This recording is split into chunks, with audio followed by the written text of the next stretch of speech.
Assalamualaikum warahmatullahi wabarakatuh. Innal hamdalillah nahmaduhu wa nastaghfiruh wa na'udzu billahi min syururi anfusina wa min sayyiati a'malina. May yahdihillahu fala mudhillalah wa may yudhlil fala hadiyalah. Asyhadu an la ilaha illallah wahdahu la syarikalah wa asyhadu anna Muhammadan abduhu wa rasuluh. Allahumma sholli ala Muhammad wa ala alihi wa ashabihi ajmain. Para pemirsa, bahagia akan tiba MTA TV rahimahullah yang saya hormati dan yang berbahagia. Syukur marilah kita panjatkan kepada Tuhan Ta'ala atas nikmatnya. Alhamdulillah pada hari ini kita telah memasuki hari-hari terakhir di bulan Ramadan, dan jelas sebentar lagi kita juga akan berbuka puasa. Itulah bahagia akan tiba. Setiap orang yang akan berbuka tentunya dia senang, dia bahagia. Maka ada dua kegembiraan orang yang berpuasa, yaitu salah satunya adalah bergembira karena mau berbuka. Lah, untuk memanfaatkan waktu-waktu yang berbahagia ini, yang sebentar lagi kita akan nikmati bersama, marilah kita gunakan untuk mereview, melihat lagi, mempelajari lagi ajaran Islam. Salah satunya adalah mengenai zakat. Nah, pada kesempatan ini kita bahas mengenai apa itu hikmah zakat. Para pemirsa bahagia akan tiba yang berbahagia rahimahullah, banyak sekali hikmah dari zakat. Yang pertama, bahwa orang yang menunaikan zakat adalah sebagai perwujudan dari keimanannya kepada Allah Ta'ala, dan juga sebagai perwujudan akan kebenaran. Jadi orang yang menunaikan zakat itulah orang yang bertakwa, sebagaimana dalam surat Al-Baqarah ayat 2-4 ya. A'udzubillahi minasyaitonir rajim. Dzalikal kitabul la raiba fihi hudal lil muttaqin alladzina yu'minuna bil ghaibi wa yuqimuna sholata wa mimma razaqnahum yunfiqun. Bahwa di antara sifat-sifat atau ciri orang yang bertakwa adalah wa mimma razaqnahum yunfiqun, yaitu menunaikan zakat di antaranya. Oleh karena itu, orang yang senantiasa gemar menunaikan zakat itulah berarti salah satu bukti bahwa dia termasuk orang yang beriman. Kemudian hikmah yang lain, yang nomor 2 adalah sebagai perwujudan rasa syukur, terutama adalah karena nikmat berupa harta. Dalam surat Ad-Duha ayat 11 di sana Allah berfirman, A'udzubillahi minasyaitonir rajim, wa amma bi ni'mati rabbika fahaddits. Maka terhadap nikmat Tuhanmu maka nyatakanlah atau bersyukurlah, tunaikanlah. Alias apa? Kalau kita diberi nikmat oleh Allah berupa harta, kemudian kita tunaikan zakat, berarti kan kita tidak menyembunyikan harta tersebut. Kemarin sudah kita bahas bahwa zakat itu diantaranya adalah untuk 8 golongan. Maka dengan kita menunaikan zakat, maka kita termasuk menunaikan perintah Allah untuk sebagai syukur nikmat itu. Nah, kalau kita senantiasa mensyukuri nikmat Allah, bukannya harta kita akan berkurang atau habis, tapi justru Allah janjikan akan bertambah. Maka dalam surat Ibrahim ayat 7 Allah juga berfirman, la in syakartum la azidanakum wa la in kafartum inna adzab lasyadid. Jika kamu bersyukur, la azidanakum, maka Allah akan menambah. Nah, termasuk kita dengan diberi karunia berupa harta, kemudian kita syukuri dengan menunaikan zakat, maka di situ Allah akan la azidanakum, akan menambah nikmat-nikmat yang lain. Maka sebagai wujud syukur di situ. Kemudian yang ketiga, bahwa dengan berzakat, hikmah yang ketiga Berzakat itu akan meminimalisir ya, sifat-sifat mazmumah ya. Di antaranya adalah kikir, kemudian materialistik dan juga egoistik. Orang yang menunaikan zakat, senantiasa menunaikan zakat, insya Allah akan terhindar dari sifat-sifat kikir. Kita ketahui bersama bahwa sifat kikir adalah sifat yang sangat berbahaya. Sifat bakhil adalah sifat yang tercela ya, dan akan menjauhkan manusia dari rahmat Allah. Dalam Al-Quran surat An-Nisa ayat 37, Allah berfirman, A'udzubillahi minasyaitonir rajim, alladzina yabkhaluna wa ya'muruna an-nasa bil bukhli wa yaktumuna ma atahumullahu min fadlih wa a'tadna lil kafirina adzaban muhina. Yaitu orang-orang yang kikir dan menyuruh orang lain berbuat kikir dan menyembunyikan karunia yang telah diberikan Allah padanya, kami sediakan untuk mereka azab yang menghinakan. Maka di sini orang yang senantiasa menunaikan zakat insya Allah akan terhindar dari sifat kikir dan bakhil tadi. Kemudian dalam suatu hadis riwayat Tirmidzi, di sana disebutkan ya, Rasulullah SAW bersabda, orang pemurah itu dekat dengan Allah, dekat dengan manusia, dan dekat dengan surga, dan jauh dari neraka.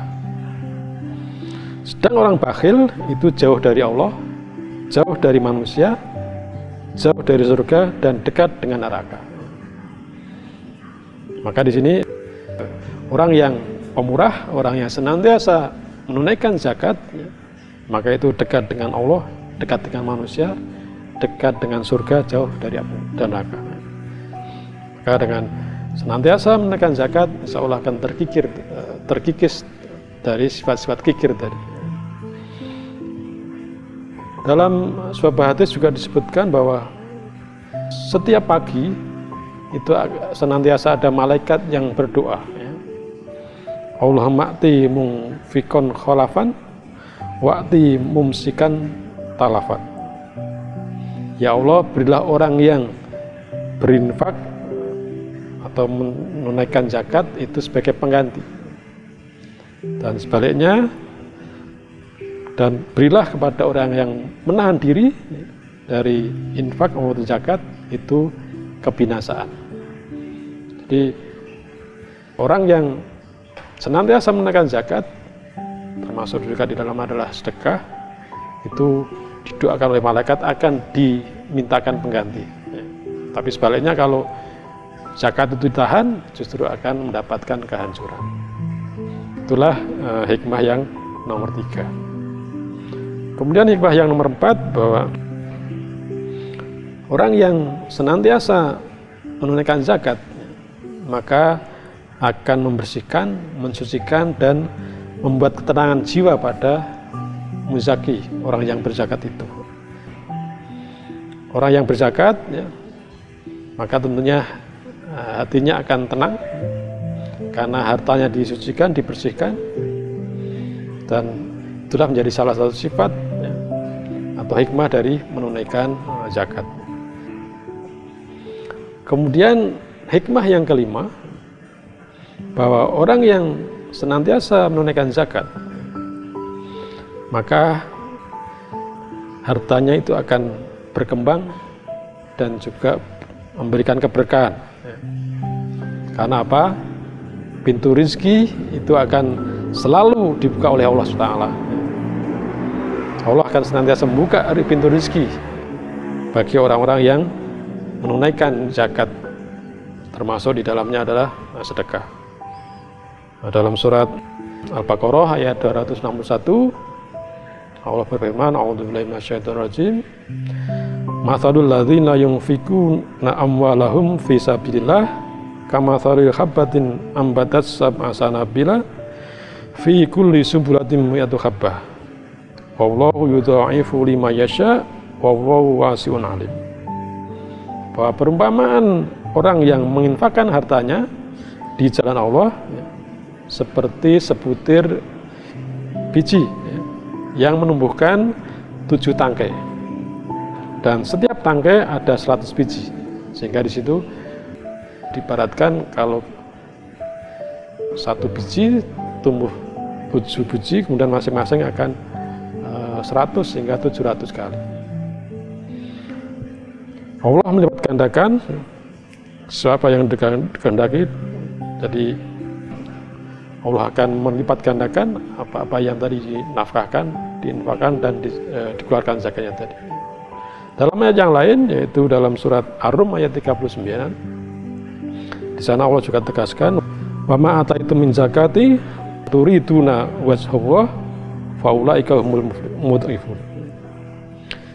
Dan apa yang kamu berikan berupa zakat yang kamu maksudkan untuk memperoleh ridha Allah, maka itulah orang-orang yang melipat gandakan pahalanya. Alias apa? Orang yang dalam berzakat dan hanya mengharapkan ridha Allah, hakikatnya dia melipat gandakan hartanya, melipat gandakan pahala di situ. Tentunya kalau pahala akan diterima di akhirat nanti.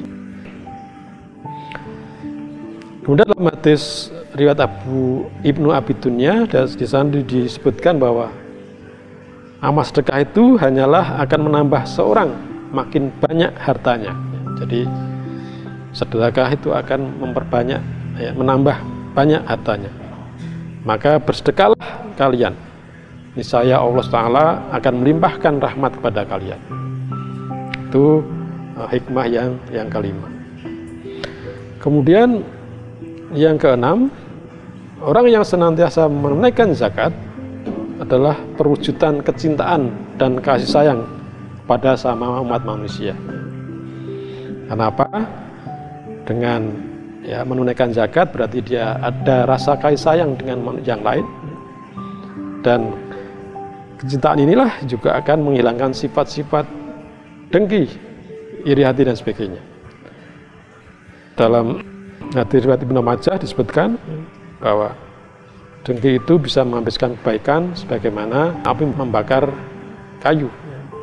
Berikutnya adalah yang nomor 6, yaitu zakat. Orang yang menunaikan zakat merupakan perwujudan kecintaan dan kasih sayang sesama manusia.